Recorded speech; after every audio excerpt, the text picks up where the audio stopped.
and it is going to be the Galaxy's Edge Dok-Ondar. Now, we do have one more of these in stock, so if anybody is interested in one, let me know. At the end of the day, if it doesn't sell, not a big deal. I'm definitely going to keep a personal one at some point.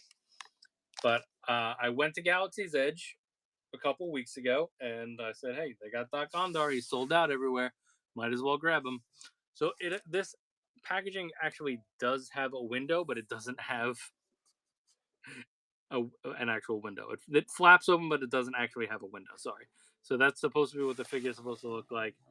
And then here he is. Dok-Ondar is a famous collector who buys, sells, and trades rare and valuable relics in his den of antiquities in Blackspire Outpost.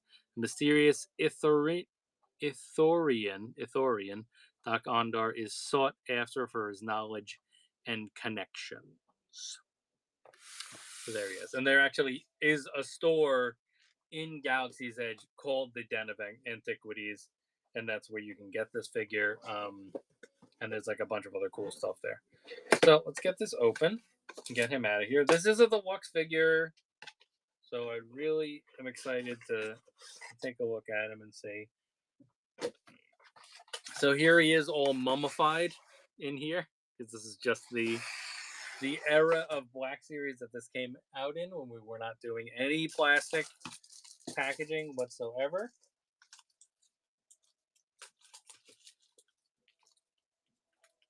Be interesting to see if they release him in any other fashion at any point. So there he is, all mummified in there. There's also a separate area in the top of this that has his bag of accessories. So we'll take a look at the accessories, which is probably just going to be his holocron and the clone helmet. Here's the bag of accessories. Oh, and I guess he has a chain too. So let's see. He's got a little. I mean, it looks like a sheathed sword. That's what it looks like. Interesting.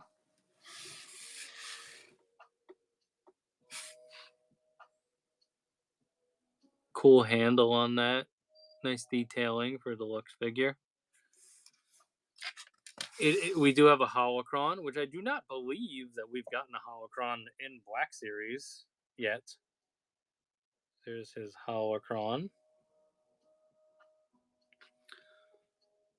Decent paint on it.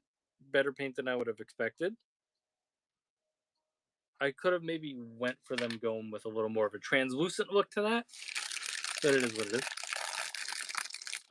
This is actually like a 2-tiered bag, so there's like another separate area to this bag, and then that's where the helmet is. Oh, and he actually has a Sith holocron too. I did not know that he had a Sith holocron, so there you go. There's a Sith holocron as well. I was completely unaware of that. So a little surprise. Let's get a little more light so we can look at that. Sith holocron. Nice detailing, decent paint.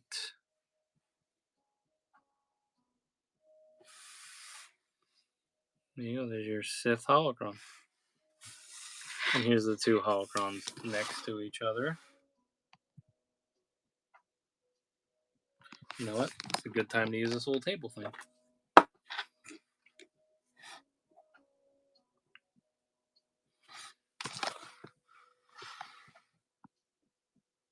Cool. All right, so those are his accessories. He's got the clone helmet, which this is a hollow helmet here. So you technically would be able to put this on a clone if you wanted to. If you wanted to do like a dirty clone. Dirty clone.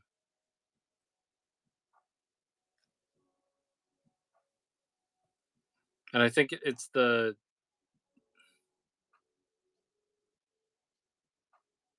I always get mixed up on this. This is phase 1, right? With the big fin? Correct me if I'm wrong in the comments, please.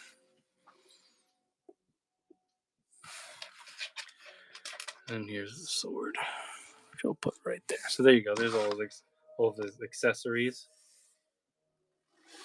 We call that his desk for now, a little den of antiquities desk. Oh, there was something that we needed to do with him that we can look into in a moment, but we're getting him out of here. Really wrapped up. This tissue paper is Star Wars tissue paper. It has the logo on it. And then here is the dock. So this is one big molded piece. His necklace, it looks good though, but they are kind of all jammed together.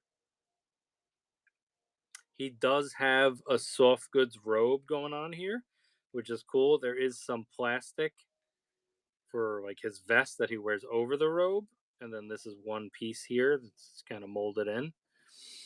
But here is him. He's got big old feet.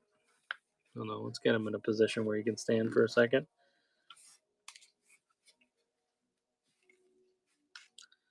Interesting to review his articulation for sure. He wants to lean back. Hold on, let me get in there for a second and just get him stabilized. Yeah, because his feet are kind of like bent forward out of the packaging. I would pop his feet a little bit so he can kind of get his center of gravity going.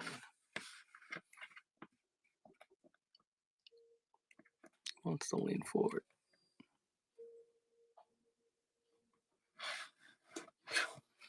All right, well, here's a good look at the head. He does have a hood that you can, I guess, wrap around his head.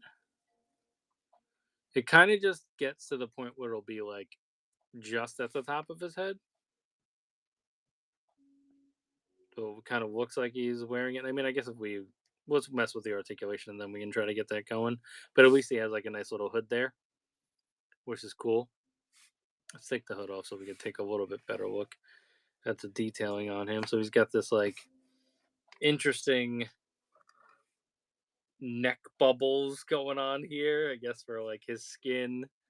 Um, and then obviously his like very strange like L-shaped head going on here. He's got gills in the side of his head, which is a really nice touch.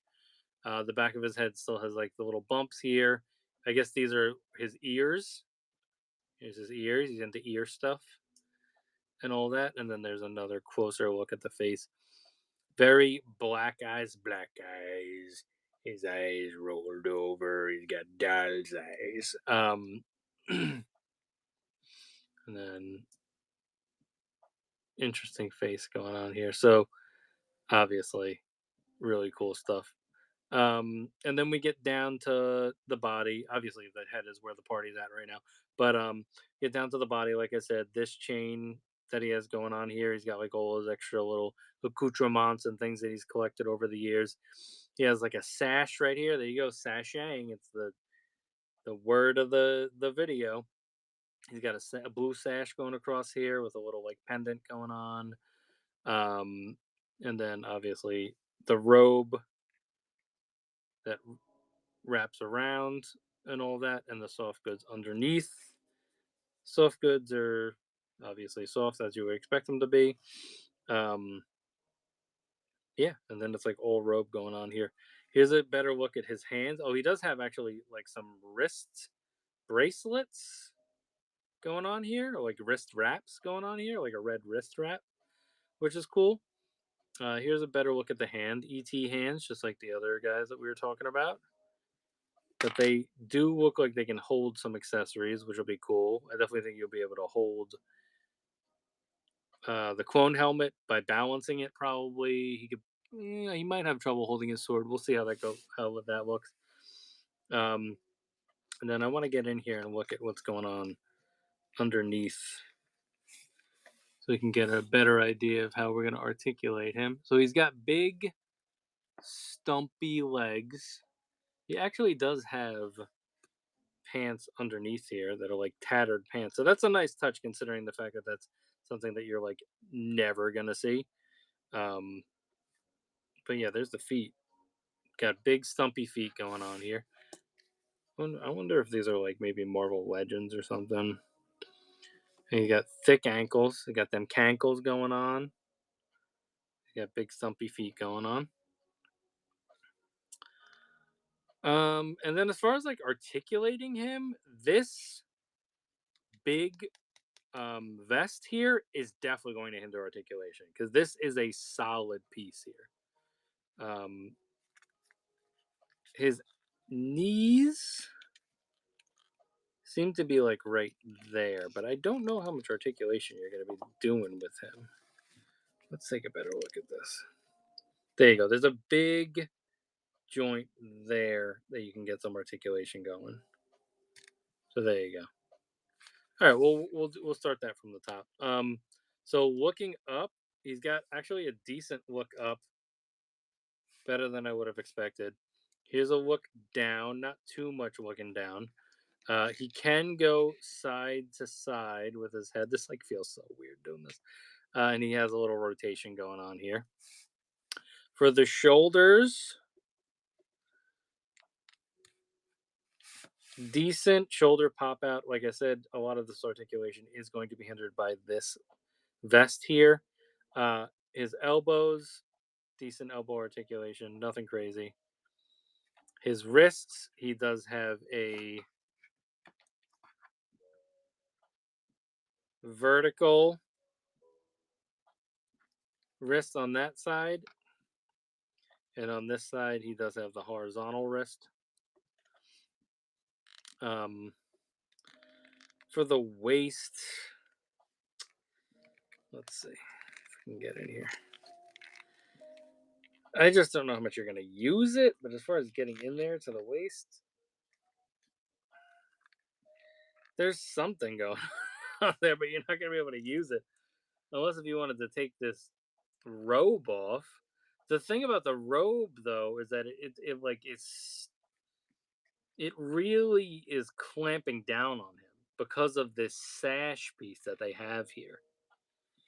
It's like this whole thing is kind of like weighing this figure down. I would almost be inclined to maybe snip this off and not either not have this on it. I mean, it looks good, and the poses you're gonna put him on him, that it's probably overkill to do something like that.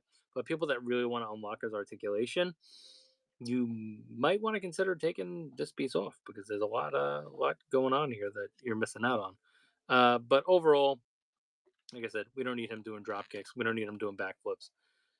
We just need him to be himself, and that's Dok-Ondar, and he's got his antiquities and stuff. Let's get up here and see. Yeah, I mean, he would be able to do splits. He does have an upper thigh cut, all that stuff. We kind of have to show and tell on that. The knee, like I said, we were able to articulate the knee a little bit there. So that'll help you getting him into like a decent standing pose. And then you have some decent articulation on the ankles here. Okay. That's what's going on with Dok-Ondar as far as the articulation that we can access. But yeah, overall, he looks really cool. I definitely think the sculpt is like amazing on this guy. As far as getting that hood up, like I said, we can kind of push the hood up to that point, and then it kind of just like hangs on the little back of his head there. Let's try to get him to hold some of his accessories. I'd like to like kind of get his stance a little bit wider, so I feel more confident in him actually standing. There we go. That seems to balance him. And oh no, he wants to fall backward now. Okay. So as always, it's you just got to find the right balance there for him. Um, for the clone helmet, my thought would be to kind of just hold it right there, maybe on the open hand more. Maybe just try to slide it into the open hand and have him balance it. Not the best example.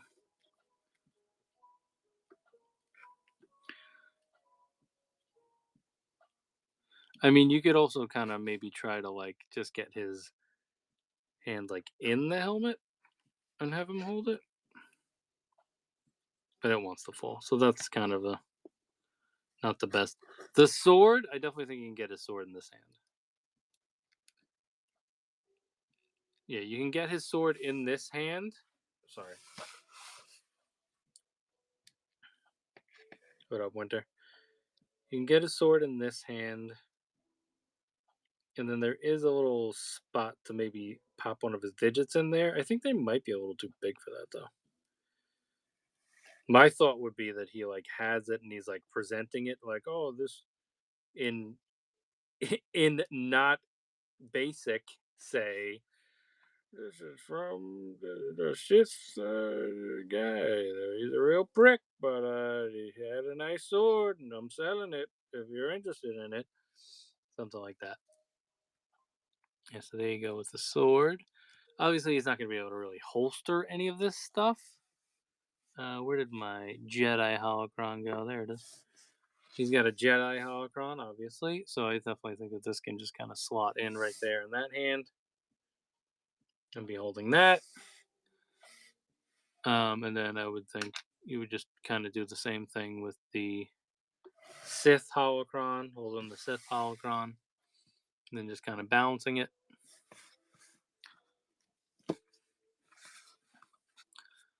Yeah, so there you go.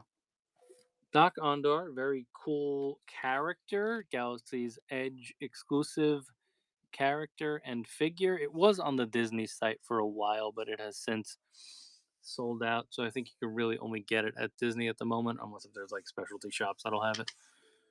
Let's get the Jedi holocron back in his hand. Chilling on that, and then we'll have the rest of his little accessories at his table here.